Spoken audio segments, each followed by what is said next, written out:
ভাই, তুই কি 2 দিন এই বউ পাগল হয়ে গেলি নাকি? বউ যা বলছে তাই শুনছিস? তাই নয় অল্প বয়সী মেয়ে, ওর মনে এখন সেই বয়সী মেয়েদের মতো শখ আহ্লাদ জাগবে। কিন্তু তাই বলে তুই তো আর অল্প বয়সী না। যা করছিস ভেবে চিন্তে করছিস তো?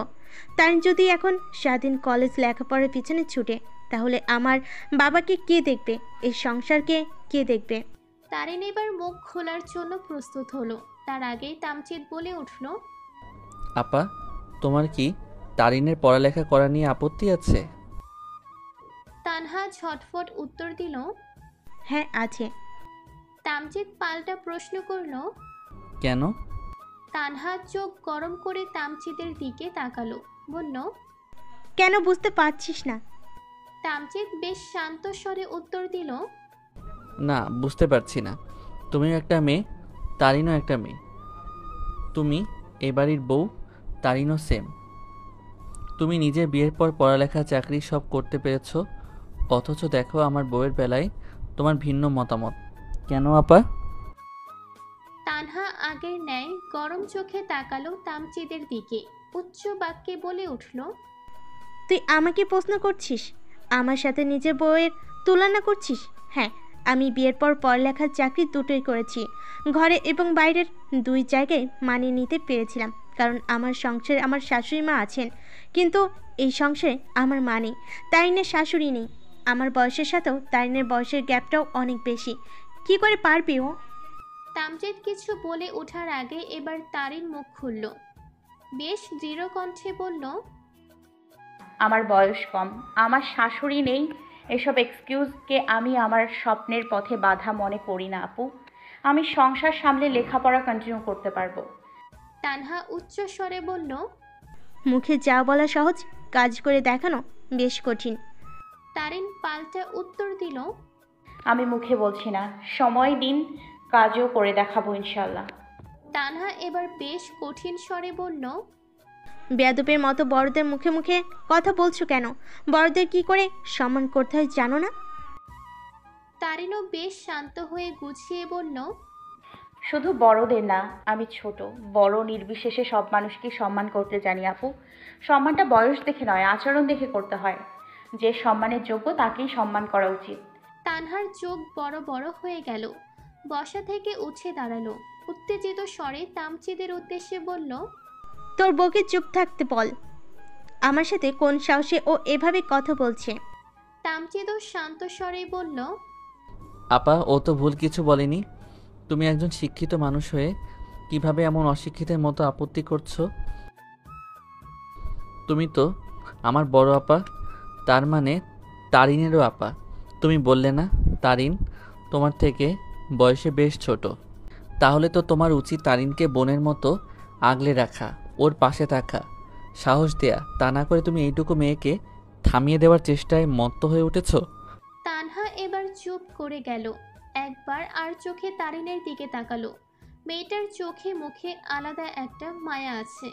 সেই প্রথম দিন থেকে মেয়েটার সাথে ওর ভালো সম্পর্ক গড়েছে। আজকে এই প্রথম মতের অমিল হলো। তারিনের মুখের দিকে তাকিয়ে তানহার ভেতরে খারাপ লাগা শুরু হলো। ঠিকই তো, মেয়েটার বয়সই বা কতটুকু? এই বয়সে একটা মেয়ে এত গুছিয়ে সংসার করছে, এটাই তো অনেক বড় কিছু। মেয়েটার মনের জোর আর আত্মবিশ্বাস প্রবল। ওর পাশে থাকলে, ভরসা দিলে ও অনেক কিছু করতে পারবে। তামচিৎ খানিক চুপ থেকে বলল, আপা, মা তো আমাকে ছেড়ে চলে গেছে, এখন তুমি আছো। আমার আরেক মা যাকে মনে করি আমি, সেই তুমি আমাদের বিরুদ্ধে চলে যাচ্ছ, এটা মানতে পারছি না আমি। আপা, তুমি তো আমাকে সবসময় বুঝতে, আমার পাশে থাকতে, তাহলে এখন কেন বুঝছো না? আপা, একটু বুঝো প্লিজ। তুমি আছো, আমি আছি, বাবা আছে। আমরা সবাই মিলে তারিনের পাশে থাকলে তারিন ঠিক মানিয়ে নিবে। ওর মধ্যে মানিয়ে নেওয়ার সেই ক্ষমতা, জেদ, আত্মবিশ্বাস আছে। ও ঠিক পারবে। আমি বলছি, আমাদের থেকে এভাবে দূরে সরে যেও না আপা। আমাদের তোমাকে বড্ড প্রয়োজন আপা। তানহা চুপ করে আছে। তারিন বাচ্চাটাকে তামচিদের কোলে দিয়ে তানহার দিকে এগিয়ে গেল। তানহার হাত জোড়া নিজের হাতের মুঠোয় নিয়ে বলল, আপু, আপনি ছাড়া এখন আমাদের পাশে কেউ নেই। প্লিজ আমার স্বপ্ন পূরণে বাধা হয়ে দাঁড়াবেন না। তানহা তারিনের থেকে হাতটা ছাড়িয়ে নিল। তামচিদের কোলে থেকে নিচের মেয়েকে কোলে তুলে নিল। শান্ত হয়ে তামচিদের দিকে তাকিয়ে কঠিন স্বরে বলল, আমার বাবা আর আমার মায়ের সংসারে কোনো অযত্ন হলে আমি ভুলে যাব তুই আমার ভাই আর ও আমার ভাইয়ের বউ। বলেই দরজার দিকে পা বাড়াতেই তামচিদ পথ আটকে দাঁড়ালো। অনুরোধ বাক্যে বলে উঠল, আপা, আপা, এভাবে চলে যেও না। বাবা শুনলে কষ্ট পাবে। এক সংসারে থাকতে গেলে অনেক তর্ক বিতর্ক হয়, তাই বলে এভাবে রাগ করে চলে যেও না প্লিজ আপা। তানহা শুনল না। কোনো শব্দ না করে বেরিয়ে যাওয়ার জন্য পা বাড়াতে তারিন এসে তানহার হাত ধরে ফেলল। শান্ত স্বরে বলল, আজকে যদি মা বেঁচে থাকতো তাহলে এভাবে রাগ করে বেরিয়ে যেতে পারতেন আপু? তানহা নিঃশব্দে তাকালো তারিনের দিকে। তারিন পুনরায় বলে উঠল, মায়ের সংসার আগলে রাখবো, বাবাকে যত্নে রাখবো, নিজের পায়ে দাঁড়াবো। সেজন্য আমার তো আপনাদের সাপোর্ট প্রয়োজন। আপনারা যদি এভাবে মুখ ঘুরিয়ে নেন তাহলে আমি দুর্বল হয়ে পড়ব। একটা মেয়ের শক্ত মনোবল স্বপ্ন এভাবে ভেঙে দেবেন না। সব থেকে বড় কথা, আপনি একজন শিক্ষিত স্বাবলম্বী নারী হয়ে অন্য একজন নারীকে এভাবে স্বপ্ন পূরণের পথে বাধা দেবেন না প্লিজ আপু। তানহা চুপ করে অন্যদিকে দৃষ্টি ঘুরিয়ে আছে। তারিন অসহায় চোখে তামজিদের দিকে তাকালো। তামজিদ আলতো স্বরে আপা বলে ডেকে উঠতেই তানহা কাট কাট গলায় বলে উঠল, যেদিন তোর বউ ঘরে বাইরে দুটো সমান তালে সামলে দেখাতে পারবে, নিজেকে সঠিক প্রমাণ করতে পারবে, সেদিন আমি এ বাড়িতে আবার ফিরে আসব। তানহার কথা শেষ হতেই তানহা কয়েক পা এগিয়ে যেতেই পেছন থেকে তামজিদ বলে উঠল, তোমাদের কাছে কেন আমার বউ নিজেকে প্রমাণ করতে যাবে আপা? বউটা তো আমার। যদি কখনো কোনো কিছুর জন্য নিজেকে প্রমাণ করতে হয় তাহলে সেটা শুধু আর শুধুমাত্র আমার কাছে করবে। মা তো এই সংসারের দায়িত্ব আমার বউকে দিয়ে গেছে, তোমাকে না। তোমার তো আলাদা একটা সংসার আছে, তুমি সেদিকটা ঠিক করে সামলাও আপা। মায়ের অবর্তমানে এই সংসারটা আমার বউয়ের, তো আমার বউ নিজের সংসার কি করে সামলাবে এটা একান্তই ওর ব্যাপার। কেন তুমি শুধু শুধু ঝামেলা করে সম্পর্কে তিক্ততা বাড়াচ্ছ আপা? তারিন এক নজরে তামজিদের দিকে তাকিয়ে আছে। মানুষটা ওর জন্য নিজের বড় বোনের সাথে এভাবে কাট কাট গলায় কথা বলছে। একজন মেয়ে তখনই শ্বশুরবাড়ির সুখী যখন মেয়েটার স্বামী তার হয়ে পুরো পৃথিবীর সাথে লড়াই করে। তারিনের নিজেকে পৃথিবীর সব থেকে ভাগ্যবতী নারী মনে হচ্ছে। তামজিদের কথার কোনো উত্তর না দিয়ে তানহা বড় বড় পা ফেলে চলে গেল। তানহা চলে যেতেই তামজিদ দরজায় আটকে বড় করে নিঃশ্বাস ছাড়ল। দুই হাতে মুখটা কিছুক্ষণ চেপে ধরে রাখল। তারিনের দিকে চোখ পড়তে তারিনের অসহায় মুখটা চোখে পড়ল। তামজিদ ঠোঁটের কোণে হাসি ফুটিয়ে তারিনের পাশে গিয়ে দাঁড়ালো। এক হাতে তারিনকে নিজের সাথে খানিকটা জড়িয়ে ধরে ভরসা দিয়ে বলে উঠল, আমি আছি তো বোকা, চিন্তা করছো কেন? আপা মায়ের শোকটা এখনো কাটিয়ে উঠতে পারেনি, তাই মেনে নিতে পারছে না। দেখবে খুব শীঘ্রই আপা নিজেই তোমাকে বুঝবে, তোমার পাশে থাকবে। এত কথার মাঝে তারিনের মাথায় একটাই কথা ঘুরছে, আমি আছি তো। ব্যাস, আর শান্তিতে থাকতে কি লাগে? এই কথাটাই তো যথেষ্ট। ভরা ক্যাম্পাসে একটা ছেলের গায়ে সপাটে থাপ্পড় মেরে বসলো তারিন। প্রথম দিনে কলেজে এসে এমন পরিস্থিতিতে পড়তে হবে তারিন ভাবতেও পারেনি। ছেলেটা গালে হাত দিয়ে অগ্নি দৃষ্টিতে তাকিয়ে আছে তারিনের দিকে। তারিনও রাগী দৃষ্টিতে ছেলেটার দিকে চেয়ে আছে। ওর পাশে তামজিদ বেশ শান্ত হয়ে বুকে হাত গুজে দাঁড়ানো। ক্যাম্পাসের উপস্থিত সবার দৃষ্টি ওদের উপর। কি হয়েছে কেউ কিছুই বুঝছে না। কিছুক্ষণ আগের ঘটনা। প্রথম দিন কলেজে পা রাখতে হুট করে কেউ একজন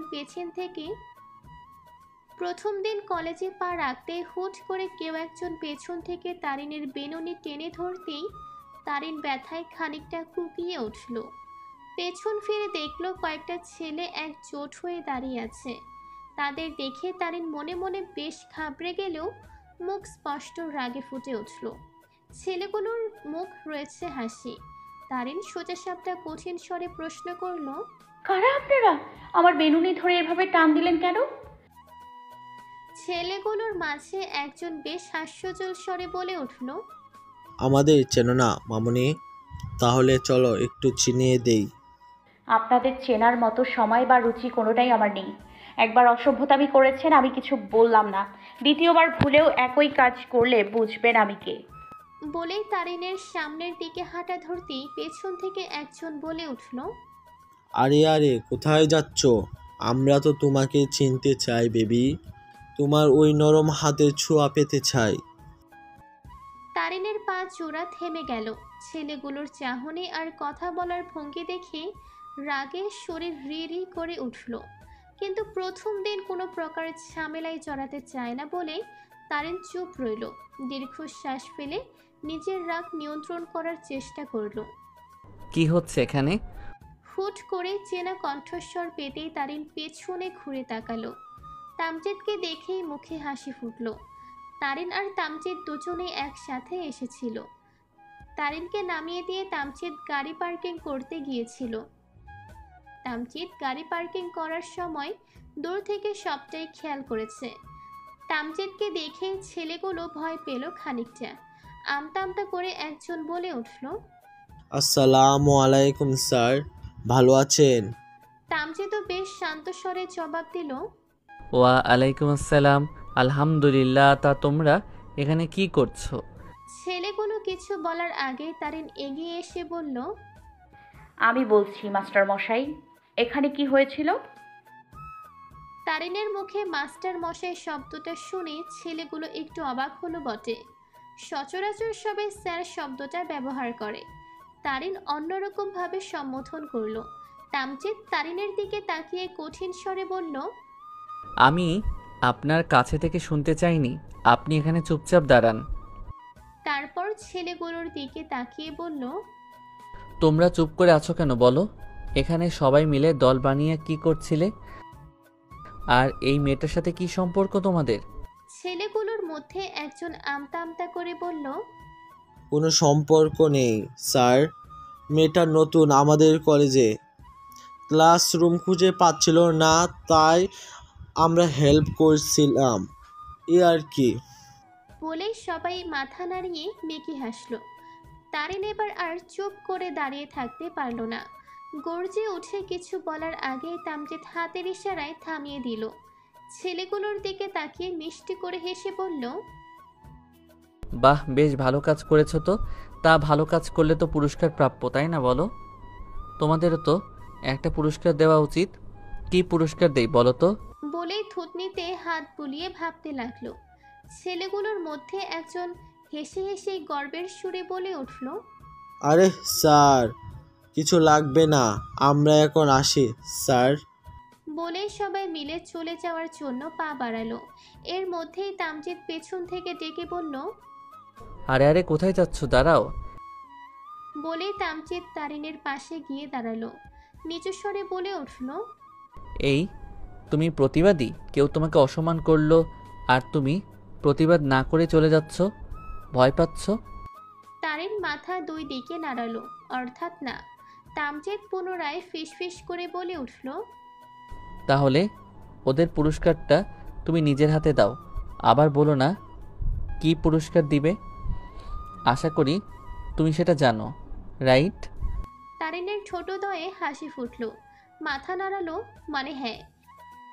ওদের দুজনকে নিজেদের মধ্যে কথা বলতে দেখে ছেলেগুলোর মধ্যে একজন অন্যজনকে বলে উঠল। অপরজন আবার বলে উঠল, আরে মামা, স্যার বিবাহিত, স্যারের বউ আছে।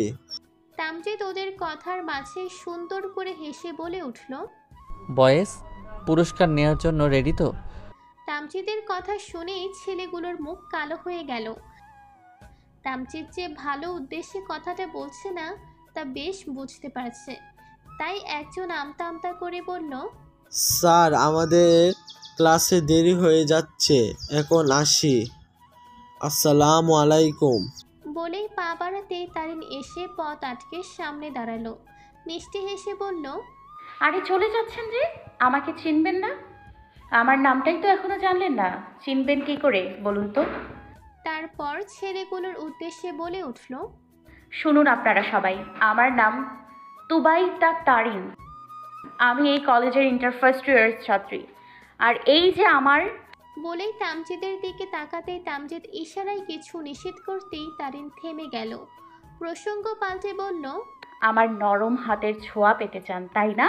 ছেলেগুলো তামজিদের দিকে একবার তাকালো। তামজিদের মুখ দেখে ভয়ে ঠোক গিলতে শুরু করেছে ইতিমধ্যে। ভয়ে ভয়ে একজন অপরজনের মুখের দিকে তাকাচ্ছে। তামজিদ এবার হাঁক ছেড়ে বলল,